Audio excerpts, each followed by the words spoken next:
Meron po tayong magagawa.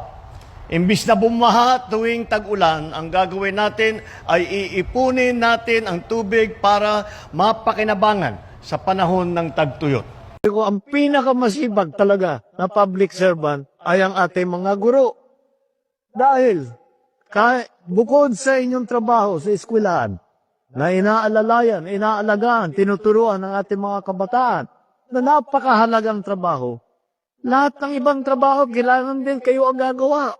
Kayo ang yun ang sinasabi ko, kayo ang gumagawa ng tuloy-tuloy pansit para mampakain din sa mga bisita.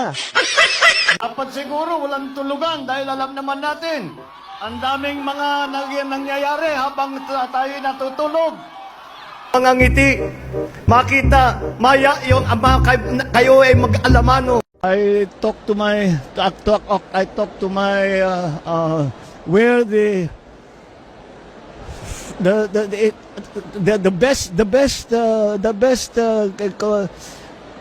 best